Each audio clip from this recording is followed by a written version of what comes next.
شہر بیجاپور جو کسی زمانے میں ملک دکن کا دارالسلطنت تھا، ممبئی سے ناک کی سیدھ جنوب و مشرق میں 240 کلومیٹر کے فاصلے پر واقع ہے۔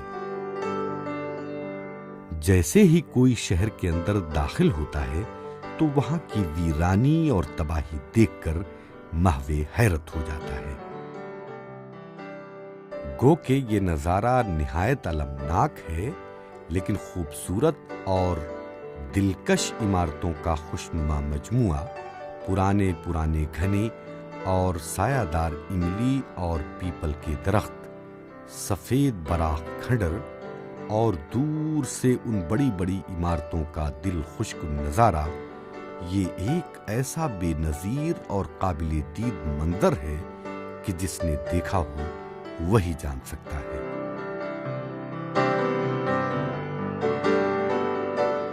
عادل شاہ اول کے دور میں جامع مسجد بیجاپور کی تعمیر شروع ہوئی۔ عادل شاہ اول کا زمانۂ حکومت 1558 سے لے کر 1580 تک عیسوی پر محیط ہے۔ اس کا جو تعمیر کرنے والا ہے بیجاپور کا 5واں بادشاہ علی عادل شاہ اول، جو 1558 سے لے کر 1580 تک اس دکن کے بڑے علاقے پر وہ حکومت کیا ہے۔ عادل شاہ دوم، جس کا زمانہ 1627 عیسوی سے 1656 عیسوی عرصے پر پھیلا ہوا ہے، نے اس کے محراب کی تعمیر کرائی، جس میں بے شمار فن خطاطی کے نمونے دیکھنے کو ملتے ہیں۔ سونے کے پانی سے تزئین و تحسین کا کام خطاطی کے ان نمونوں کو دوسری تمام مسجدوں سے ممتاز بنا دیتا ہے۔ بعد کے زمانوں میں اس محراب پر پردہ ڈال دیا گیا، کیونکہ لوگ اسے اپنے ہاتھ لگا کر اور عقیدت مند اسے چوم چاٹ کر کافی نقصان پہنچا رہے تھے۔ جامع مسجد بیجاپور اپنی وسعت اور رقبے کے لحاظ سے 11,630 مربع فٹ ہے۔ یہ ہندوستان کی چند بڑی مسجدوں میں سے ایک ہے۔ جامع مسجد بیجاپور کی سب سے بڑی مسجد ہے۔ اس کے خاص کر کے یہاں کی جو عبادت کرنے کی جو جگہ ہے، دلی کی جو جامع مسجد ہے اس سے بھی زیادہ یہاں پہ آپ کو عبادت کرنے کے لیے یہاں پہ آپ کو جگہ ملے گی۔ یہاں پہ 2250 مصلح بنے ہوئے ہیں، جو بہت بڑے مصلح ہیں۔ کم سے کم یہاں پر 10,000 لوگ نماز پڑھ سکتے ہیں، اتنا بڑا انتظام ہے۔ مشرق سے مغرب کو اس کی جو لمبائی ہے 450 فٹ اس کی لمبائی ہے، اور جو شمال سے جنوب تک اس کی جو چوڑائی ہے 225 فٹ اس کی چوڑائی ہے۔ باہر سڑک سے گزرنے والے کو یہاں سے دیکھ کر کسی محل کا گمان ہوتا ہے، کیونکہ سڑک سے نہ تو مینارہ دکھائی دیتا ہے اور نہ ہی گنبد۔ گنبد جو مسجد کے پریئر ہال سے جڑا ہوا ہے، وہ اپنی تمام تر بلندیوں کے باوجود دیوار سے چھپ جاتا ہے۔ البتہ کچھ دوری سے اس کا کچھ حصہ ضرور دکھائی دیتا ہے۔ اندر داخل ہونے پر بھی اسے تبھی دیکھا جا سکتا ہے جب آپ مشرقی گیٹ سے اس کا نظارہ کریں، جو کہ مسجد کے سمت مخالف میں واقع ہے۔ باہر حصے میں محکمہ آثار قدیمہ نے ہری گھاسوں کی فرش کے علاوہ قسم قسم کے پودے لگا دیے ہیں، جس سے مسجد کے حسن کو مزید جلا ملتی ہے۔ خصوصیت کے ساتھ اشوکا کے درخت قطار میں کچھ اس طرح کھڑے ہیں جیسے باہر نماز کے لیے انہوں نے صفیں باندھ رکھی ہو۔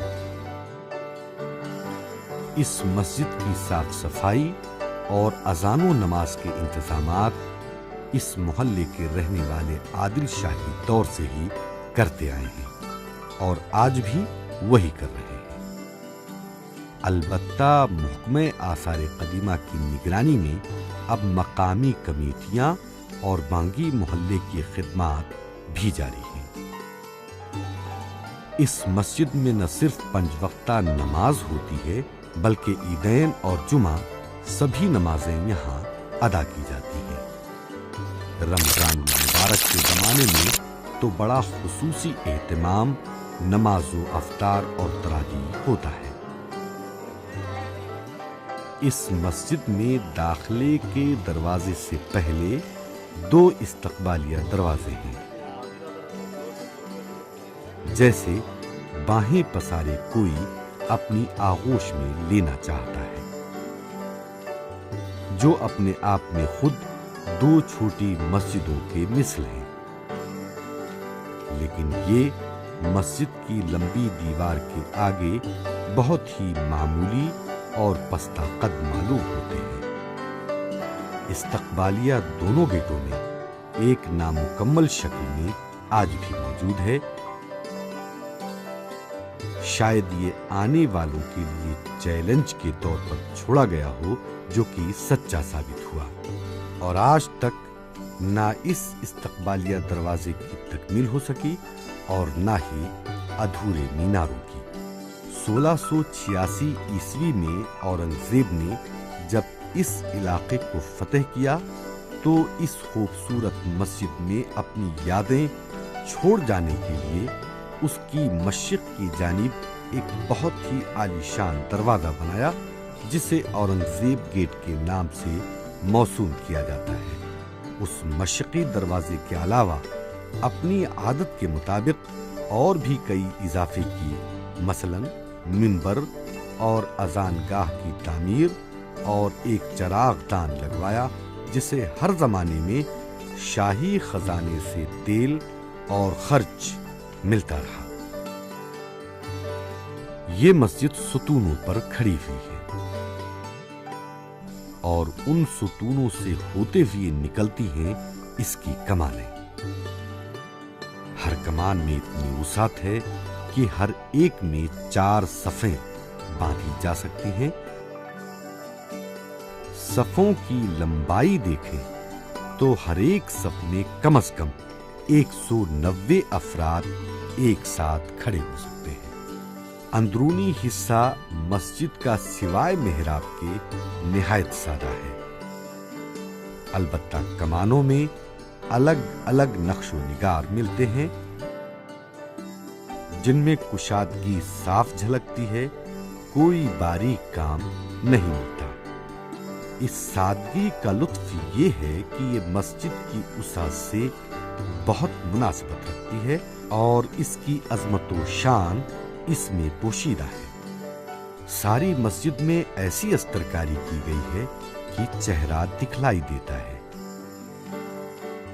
روشنی کا بہترین انتظام کچھ اس طرح کیا گیا ہے کہ دیواروں سے لگی تمام کمانوں میں پتھر کی صاف اور چکنی نفیس جالیاں بطور روشن دان لگی ہوئی ہیں۔ اس میں پتھروں کا ایسا عمدہ انتخاب ہے کہ یہ موسم گرما میں سرد اور موسم سرما میں گرم رکھتا ہے۔ اسے موجودہ زبان میں ایئر کنڈیشن بھی کہہ سکتے ہیں۔ مسجد کے ٹھیک بیچ میں فیل پائے نہ بنا کر گنبد کا سارا وزن اطراف کے 12 ستونوں پر پڑتا ہے۔ اس طرح کا خوبصورت اور باقاعدہ گنبد پورے بیجاپور میں ہی نہیں بلکہ پورے ہندوستان میں کمیاب ہے، مگر اس میں یورپین انجینئروں نے تنقید کی ہے اور کہا ہے کہ عمارت کی جسامت کے اعتبار سے مزید 5 فٹ اونچا ہوتا تو چپٹا معلوم نہ پڑتا۔ تمام محراب اور اس کے اندرونی طاق میں میناکاری